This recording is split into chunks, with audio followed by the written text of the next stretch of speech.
Today, I'm going to be checking out the cheapest tenor saxophone on Amazon. And it's not even like just a little bit cheaper, it's ridiculously cheap. I got it for $85. But that deal couldn't have come at a better time because if you watch one of my previous videos, you'll see my other tenor saxophone did not turn out so good. Probably my first instrument so far, I can say on all of my videos that I don't recommend. Don't buy this one. So we're going to unbox it and we're going to check out to see if this thing plays at all, unlike that other tenor saxophone.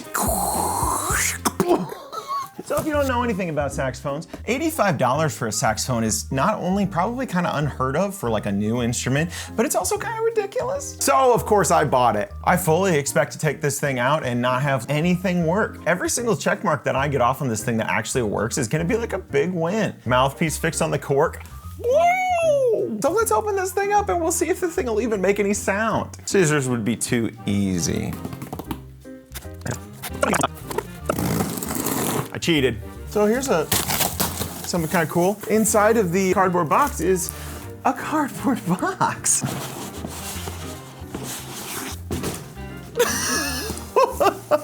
What? It's like the same box again. What is that about? Why? I mean, is this box like messed up? It's fine. What's wrong with one box? Okay. We're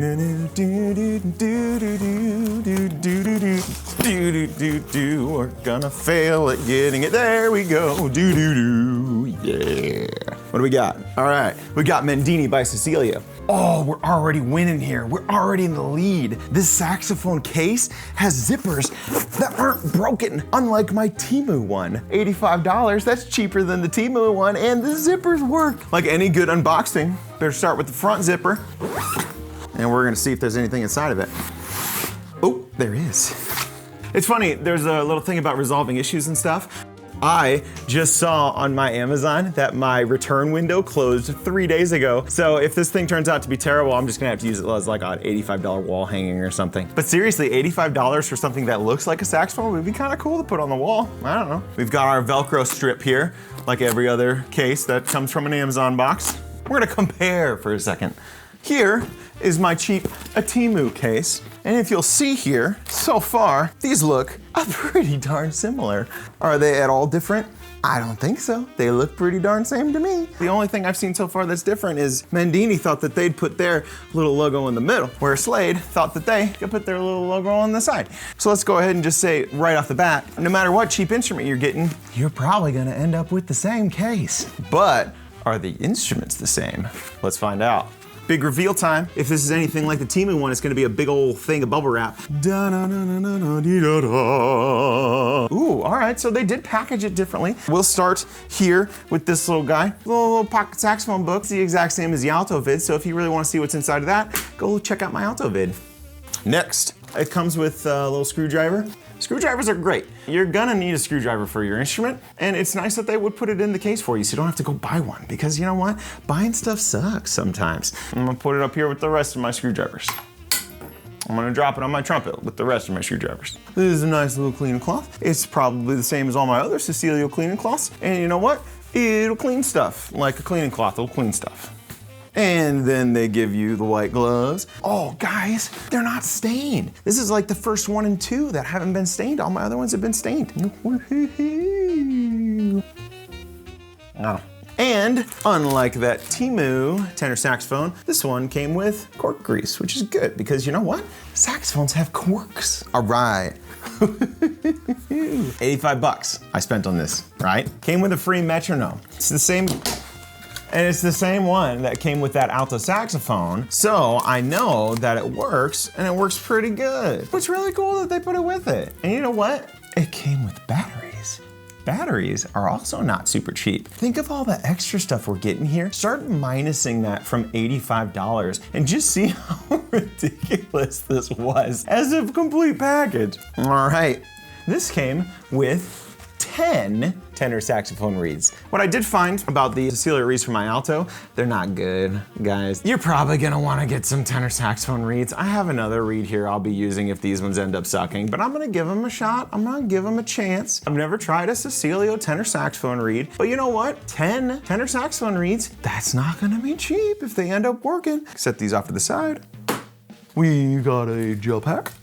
This is probably the neck strap. I screwed that up last time for the alto because it was so unpadded that I didn't think it was a neck strap. I've got such a sleek hoodie on today that I don't need a whole lot of padding. All right, neck strap.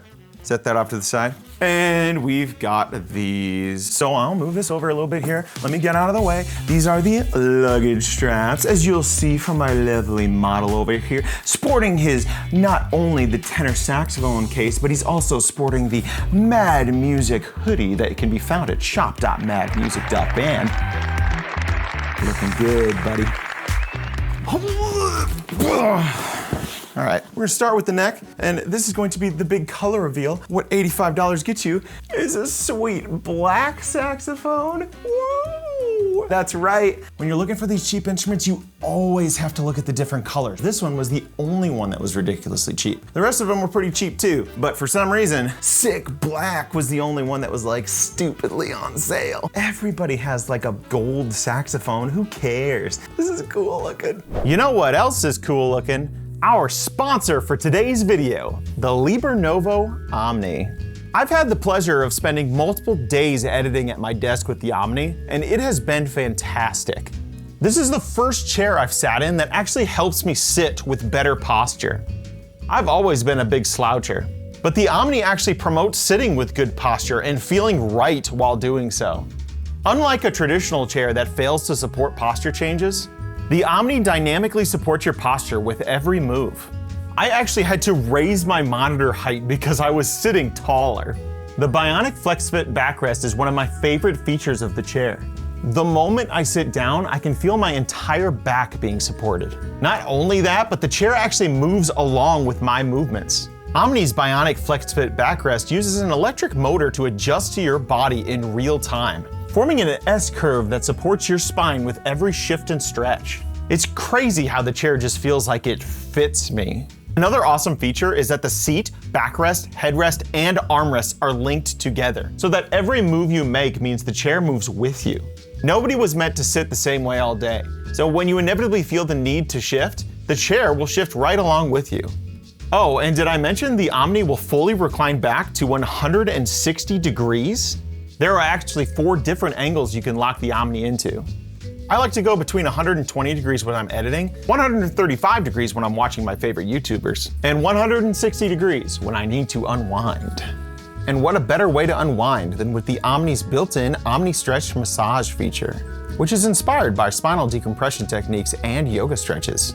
There's something magical about being able to finish the script to a YouTube sponsorship and being able to pat yourself on the back with a massage from your magical desk chair. So thanks again to LiberNovo Omni for sponsoring this video. Check out my links in the description to find out more. It comes with the mouthpiece as well. This is the mouthpiece that I'm gonna be using. And we get the nice reveal here that this one has a reed on it. Yay. Which is lame. The Temu one at least had the kindness to put like a little case on the outside of the reed to make it look like they kind of tried. But this one's like straight up chipped already out of the box. So you know what? For once in my YouTube career life, I'm just gonna take this reed that was on the mouthpiece that's already like chipped up. Get that thing out of here, man. And I'm gonna use one of these fancy reeds that come in this case. Woo. Let's tear this bottle off. Don't use your teeth to open it. Why has to do with for a second? Oh, you know what? I can use that screwdriver, one that I dropped on my trumpet. Screwdriver. There we go. Big reed reveal time. That's what y'all came here for, is the reed reveal. So here's what you're looking like. 10 freebie reeds that just came in the box, and we'll see if any of them work at all. I'm gonna look through these and I'm gonna pick the nicest looking one of all of them. I'm gonna see if it works. The coloration on some of these, like, man, I don't know, I'm like, it just kind of makes you scary. Look at that difference in color. So you've got like a pretty okay looking color, and then you got one that's like darkened by mold already. What's that one that's got a good cut? I'm gonna pick this one. All right. The case broke. I'm gonna use this one. One of these days I am gonna get sick by one of these reeds. just like the Temu mouthpiece. They did not put any branding or notes or nothing on this mouthpiece. This is just what you get. They are not super proud of these mouthpieces, so they don't want to actually put their name on them. It's gonna be fine, I'm sure. It's gonna be great. I mean, why would they put it in the $85 tenor saxophone if it wasn't a fantastic mouthpiece? Ready for the squaw? Not a great start. Oh, it's really bad, man. All right, you know, I'm not even gonna get past this point this time. I'm just gonna grab my other reed right now. And we can compare reed mouthpiece sounds. So this is a Rico 3, and this was a Cecilio 2.5. Obviously they're different numbers, but not really worth comparing, like one works, one doesn't. This is with minimal wetting down. We're gonna see if I can get a better sound out of this reed. Rico time. It's a lot better. I'm gonna start with the Rico. Thankfully, I have another mouthpiece that I can test. So if this mouthpiece ends up being no good too, we're just gonna swap the mouthpieces. But you know what? I always like to try the stuff that they come with, because if I'm a new student, I'm probably just gonna use whatever in the case, and then they're gonna struggle with it because the mouthpieces and reeds that they put in there are usually no good. And it ruins an entirely usable instrument. So yeah, let's put this on the neck and we'll see. But before we gotta do that, we gotta put our chapstick on there. I wouldn't do that. This is a serious music channel, all right? I would never do something so silly. There we go. Does the mouthpiece fit? Yeah, actually pretty good. Now let's see if we can get a non-squawky sound here. That's actually a pretty good sound. That was better than I was expecting it would be. All right, let's look at the rest of this neck. I never really even looked at it. I was too enraptured by the color. So looking up here, I mean, it's fine. It's covering the little hole, and there's only one hole to cover, and it looks like it's covering it. So what do you want? All right, sweet. Oh, here we go. Big reveal time. And once I get it on this back. Oh, should I just pull this out first of all? Do.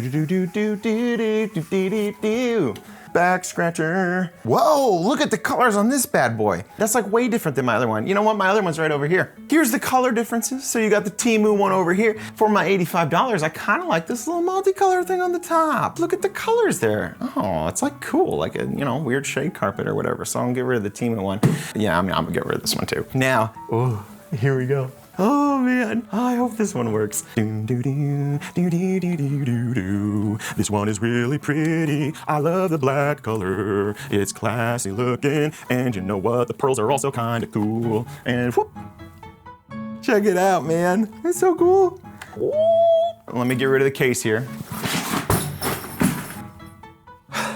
I already know what to look for because this is the second cheapo tenor saxophone I bought, and the first one kind of stunk. So the first thing I'm gonna look for here, I'm gonna see if any of these pieces are going to be scratching against any of these little guys, because on that Temu one, they scratched a lot. They're good. Oh, Mendini, you're spoiling me. Oh, it feels good, man. Feels good. The pads are looking okay so far. The Temu one had like green stuff on the pads. This one, there's no green stuff. It just might work. You know, I could sit here with a leak light and I could, you know, figure out if everything's actually closing correctly. But what we're gonna do instead, we're just gonna throw this thing on there. We're gonna give it a shot, man. We're gonna make our lives a little easier. I'm gonna put the neck strap on. This hoodie works great for padding on the old neck straps. Such a good hoodie. Put it in there. That's a good fit. It's a good fit on the neck. But will it tighten up okay? Tightened up pretty good. I've been hurt before, tenor saxophones. I don't know. Boom. Even before playing anything, it feels good, man. It feels nice to just have like a cool black tenor saxophone in hand. First thing I'm gonna test, we're gonna see if we can play a C sharp. I always like starting with a C sharp. Once I move my desk down, that is. But Nemo goes swamp and play do. I'm gonna play a C sharp first of all. You gotta remember, I'm still using their mouthpiece. I'm using my 3 reed, which is not as wetted down as it should be. Here we go. Not a good start, not even a little. Oh, wait a minute. First problem here, put the old neck on, and now this guy is not sitting on the neck. Now that is actually a pretty easy solution But as a beginner, you're probably not gonna know that, and you're gonna be sitting here toiling around with it, like going, why the heck is this not working? So what you gotta do to fix it, if you didn't already know, I'm gonna just push up on this thing a little bit. I'm just gonna stick my thumb under it. Again, I'm not a professional repair technician. Don't listen to me, guys. And then I'm gonna take it, I'm gonna pull it down just a little bit. I'm gonna give it a little bendy bend, and then I'm gonna let go. And now you'll see that I bent it too far, actually. So now I get to bend it back a little bit. There we go. Perfect. I went a little bit too far the first time. Now I think I got her. Now, let's play that C sharp again. Let's see if I can get some sound out. That's a much better C sharp. Now I start working my way down the horn, starting with C sharp, adding one finger at a time, and we're just gonna add more metal, and we're gonna get sounds.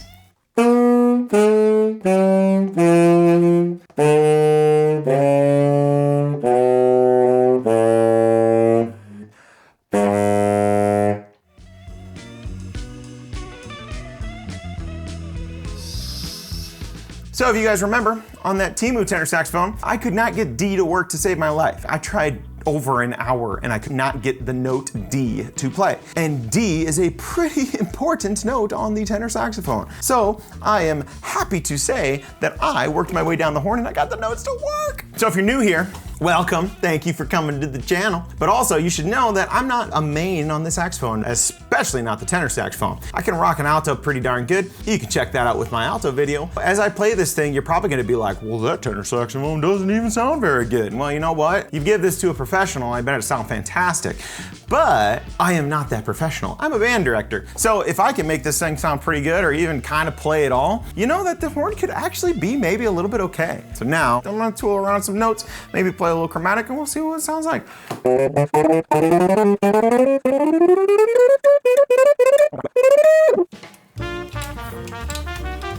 It works. I'm just gonna tell you, 85 bucks. That's all I needed. That's all it takes. I'm not gonna go ahead and say like, go use this tenor saxophone to audition for the New York Philharmonic. That's not what I'm saying. What I'm saying is that this thing already played all the notes that I'm gonna need it to play for 85 bucks. Now I'm gonna try like some other stuff and we're gonna test it out. I'm gonna see if it works a little better. But you wanna know something?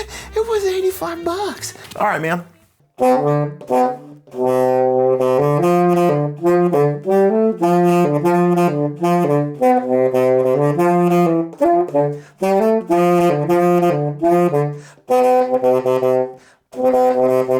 Yeah, I'm having trouble getting those low notes, but I really think it's my reed. I really think I haven't wetted this reed down enough. I'm just gonna stick it on in here. And we're gonna test that out for a second. Just for fun, I'm gonna try a different mouthpiece. This is a Rico, you can find it on Amazon. It's probably one of the cheapest beginner mouthpieces you'll see recommended. And I'm gonna try this one to see if it makes the sound a little bit easier to play or sound any different on the sax. So here's the stock mouthpiece.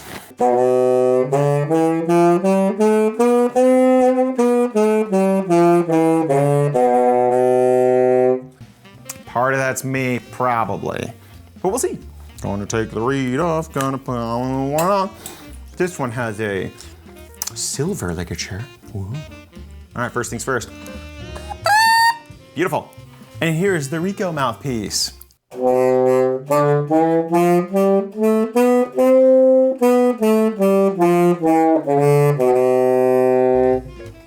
don't know. I think both work okay. So I'm just gonna leave my Reeker on there for now on because I mean, they both kind of worked about the same for me. Now, I do want to test out the differences in quality between these two saxophones. If I'm remembering correctly, I think the Slade actually sounded a little bit more open and full when it wasn't the D. But I do want to see if we see any sound differences between the two because for all I know, these are like the same horn, just colored different. I don't know. We'll take a look at the old differences here between the two and we'll see if they're pretty much just the same thing rebranded because I'm as curious as you.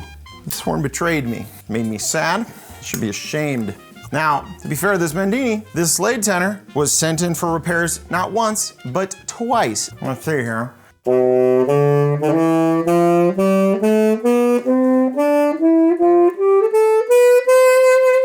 Man, I'm gonna be honest, playing up here,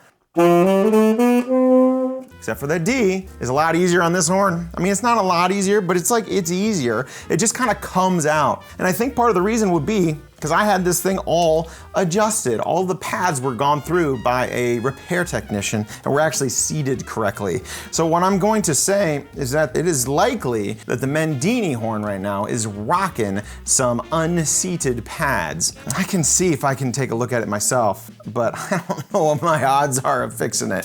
So we'll just test the sound differences out here. I'm gonna start at E. We'll throw it back and forth here.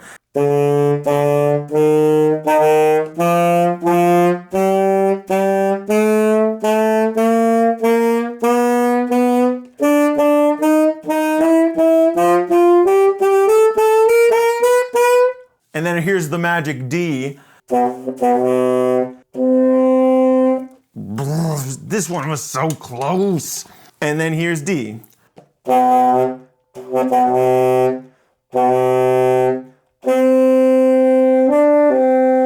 At least with the Mendini horn, playing D is just as easy as all the other notes. I just don't know if all the other notes are as easy to play as it on the other slate. Whew.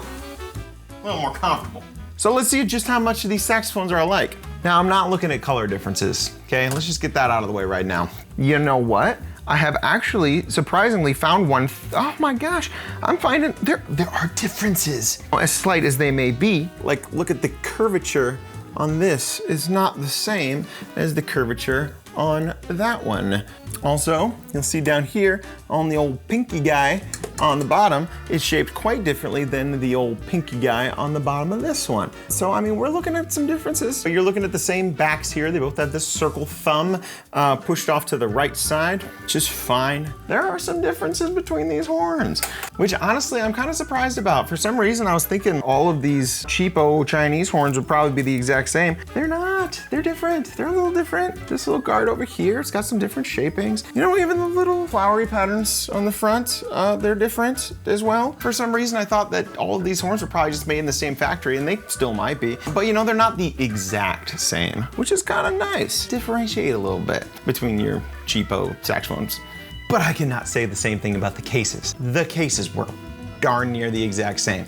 And you know, the bad thing is, the reason why some of these cheap instruments come to you and they stink so bad is because even if they do in their factories get these things 100% set correctly and working, by the time they actually make it to your house, the cases are so bad that in transit, these are bumping around and everything's getting messed up. So let's see if I can find my leak light, see if there's anything that's glaringly bad here. So I might have found something here. So when I'm playing my C, I'm not actually getting this to close. I need to adjust that. So I did a couple adjustments on this, micro adjustments, if you will. We're gonna see if I've screwed this thing up, or if maybe I made it work a little bit better. Worst case scenario, I'm just gonna send it to my repair guy, but let's see if I can get her done for free.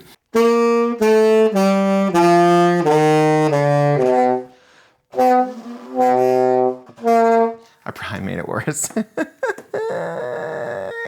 What do I gotta do? How do I fix you?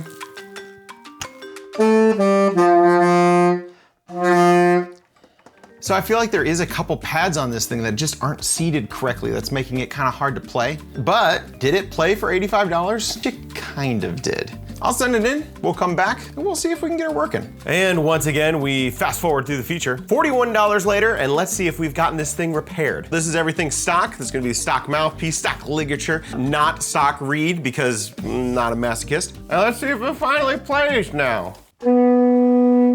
Got a first sound. Could be better sound, but we got a first sound. That was a better sound. I'm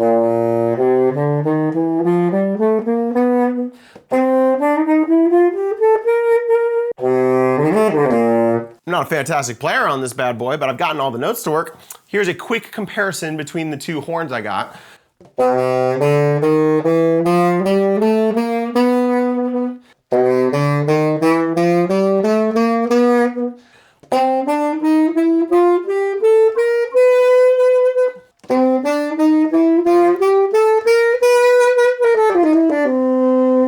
I gotta say, coming back to this slate, this one's playing good, man. Almost a little bit easier than the other one. The D is still like harder to play, but I'm starting to think that it might just be me. You heard them both, you decide. Temu tenor, Amazon tenor.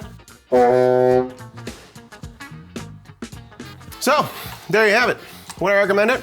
I don't know. I'm not really one to recommend anything anymore, I don't think.